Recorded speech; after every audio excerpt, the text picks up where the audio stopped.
आज का है ना अपना टॉपिक डिसएडवांटेजेस होगा। कल तक अपन लोगों ने एडवांटेज वगैरह पढ़ लिए थे। मेरी ना अगर आवाज़ क्लियर ना आए तो मुझे प्लीज़ बता देना, मैं ये लेक्चर दोबारा रिकॉर्ड कर दूँगी।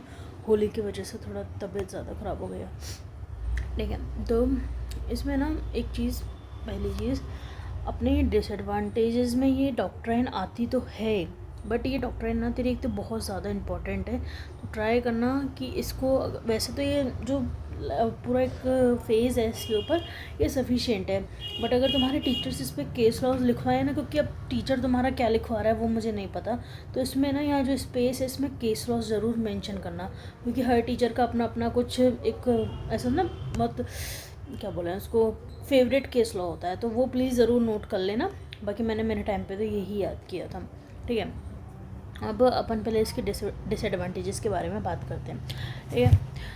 तो पहला अपना डिसएडवांटेजेस है लिफ्टिंग द कॉर्पोरेट विल। तो इसमें ना अपन नॉर्मली जो अपनी कंपनी होती है, जब उसको है ना उसका कॉर्पोरेशन करवाते हैं, तो अपने पास क्या क्या चीज़ें आती हैं कि है ना वो एक सेपरेट लीगल एंटिटी है। वो अपने ना खुद प्रॉपर्टी और जो एसेट्स हैं उनको ओन कर सकती है। उनके और उनके प्रमोटर्स के बीच में डिफरेंस होता है, मतलब कि उनके जो ओनर होते हैं और वो खुद जो कंपनी होती है उसमें डिफरेंस होता है। पर अपनी ये जो डॉक्ट्राइन है ना, ये बताती है कि ऐसे कुछ सर्कमस्टांसेस अगर कंपनी या फिर उसके प्रमोटर्स, डायरेक्टर्स या ओनर्स के थ्रू बनती है, तो उस टाइम पे जो हमें कॉरपोरेशन करवाने से जो एडवांटेजेस मिलते थे ना, उनको कैंसिल कर दिया जाएगा। अब ऐसे कौन कौन से सर्कमस्टांसेस हो सकते हैं?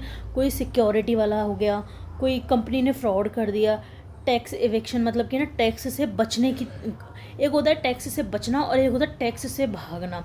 तो ये टैक्स से भागने की कोशिश की, अपन लोगों ने ना लोन वगैरह देने में कोई गलती, लोन वगैरह नहीं दे पाए, अपना चुका नहीं पाए, है ना।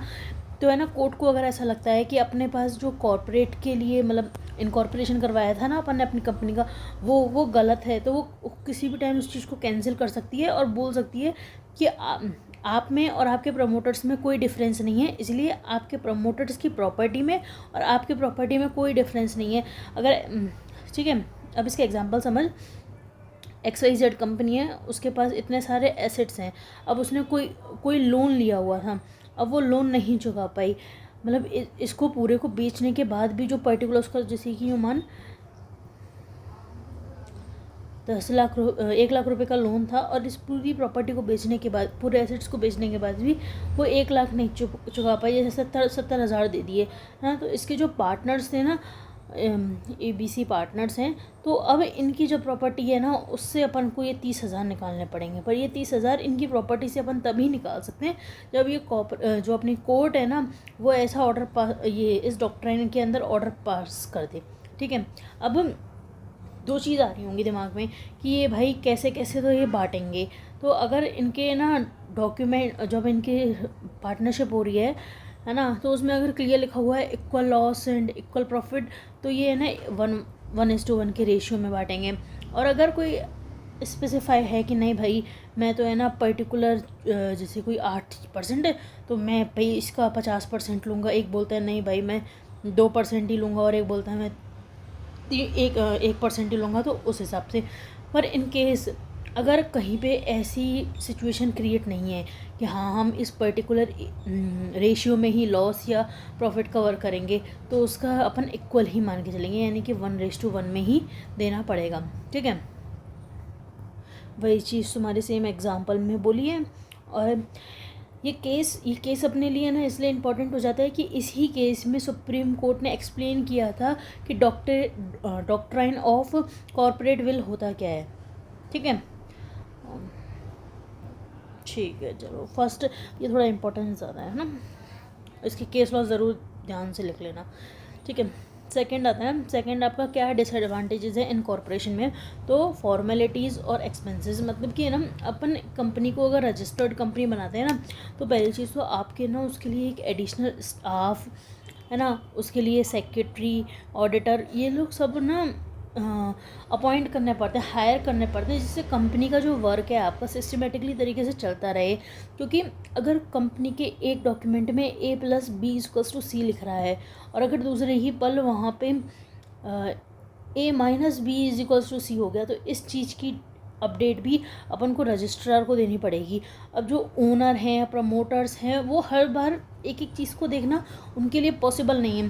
तो जैसे कि अपनी यूनिवर्सिटी में मानो वीसी सर हैं, ठीक है, और क्या उनके पास मतलब ठीक है विल पावर होगी उनकी, पर क्या ये प्रैक्टिकली पॉसिबल है कि वो है ना लॉ वाले बच्चों की भी क्लास ले लें, एमएससी वालों की भी ले लें, ड्राइंग पेंटिंग वालों की भी ले लें?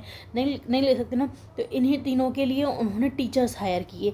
अब टीचर्स हायर किए, वैसे तो नहीं है कि डायरेक्ट टीचर्स अपने है ना वीसी सर से जाके कॉन्टेक्ट कर लें, तो इनके टीचर्स के ऊपर भी एक अपने हेड बैठा दिए गए। जैसे अपने के लिए निशांत सर हैं, फिर उसके बाद भी निशांत सर भी आते हैं यहाँ तो भी दिक्कत है। उसके ऊपर भी इन्होंने एक एग्जामिनेशन कंट्रोलर फॉरवर्ड सर को बैठा दिया, कोई वैसी प्रॉब्लम है तो पांडे सर को बैठा दिया, प्रशांत सर को बैठा दिया, रजिस्ट्रार सर को बैठा दिया।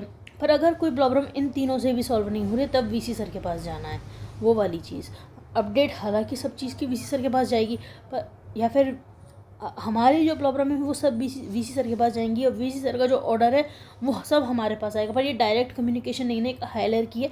वैसे ही अगर अपन किसी भी कंपनी को इनकॉर्पोरेट करवाते हैं तो उसमें भी अपन को एक हाई लेयर की मेंटेन करनी पड़ती है, ठीक है। दूसरा, हाई कॉस्ट मेंटेनेंस। अब आप है ना इतने सारे लोगों को अपॉइंट करोगे तो भाई अपन को सैलरी भी दोगे, ठीक है, मैटरनिटी लीव वगैरह भी दोगे, पेज होंगे उनके, और कुछ अगर उनके एडवांसेस या फिर बोनस टाइप जो होते हैं वो भी दोगे। तो अपने पार्टनरशिप और जो एलएलपी लिमिटेड लाइबिलिटी पार्टनरशिप होती है ना, इनके कंपैरिजन में अपनी कंपनी जो है ना वो हायर कॉस्ट मेंटेनेंस मांगती है, ठीक है। कॉम्प्लिकेटेड प्रोसीजर ये अपन ने पढ़ाई था कि इनकॉर्पोरेशन करवाने में अपन लोगों को कितनी दिक्कत आती है। भाई एमओए का डॉक्यूमेंट दो, एओए का डॉक्यूमेंट दो, अपने है ना फाइनेंशियल आइडेंटिटी है उसको भी डिस्क्लोज़ करो, और सब छोटी से छोटी बड़ी चीज़ रजिस्ट्रार के ऑफिस में दो, और फिर वेट करो कि रजिस्ट्रार आपके उसको मान ले, ठीक है। दूसरी चीज़ वही सेम चीज़ कि पार्टनरशिप और एलएलपी के कंपैरिजन में ये ज़्यादा टिपिकल है। और फिर फिफ्थ आता है आपका प्राइवेसी से रिलेटेड, कि अगर आपकी है ना कोई भी, चाहे वो प्राइवेट आपकी कोई भी अगर पब्लिक कंपनी है ना, उसको जैसे ही वो इनकॉर्पोरेट हो जाती है तो अपने ना जितने भी उसकी बैलेंस शीट है, उसके फाइनेंशियल स्टेटमेंट्स हैं, उसके पास कितनी एसेट्स हैं, कितनी उसके ऊपर लाइबिलिटी चल रही हैं, ये अपनी वेबसाइट पे शो करना पड़ता है। तो इससे क्या है, एक कंपनी की इमेज में बहुत फ़र्क पड़ता है। अभी कोई मान के चलो XYZ कंपनी है, सॉरी XYZ कोई कंपनी है, भाई इसके पास इतने से एसेट्स हैं, अभी कोई नई शुरू हुई है, इतने से एसेट्स हैं, पर इसके ऊपर लाइबिलिटी इतनी सारी हैं। तो कोई भी बंदा है जो है ना इसके अंदर अगर इन्वेस्ट भी करना चाहेगा, वो इसके ऑफिशियल पेज पे ये चीज़ देख लेगा तो वो एक बार के लिए तो हट जाएगा ना कि नहीं यार, इस पर इतने ऑलरेडी इतनी लाइबिलिटीज़ हैं, ये मेरा पैसा दे पाए नहीं दे पाए, ठीक है। पांचों समझ में आ गया। मैं ना आगे का लेक्चर आज ही भेजूँगी, ये अपना ये काइंड्स ऑफ कंपनी वाला, और थोड़ी देर बाद भेजती हूँ, थोड़ा काम आ गया है।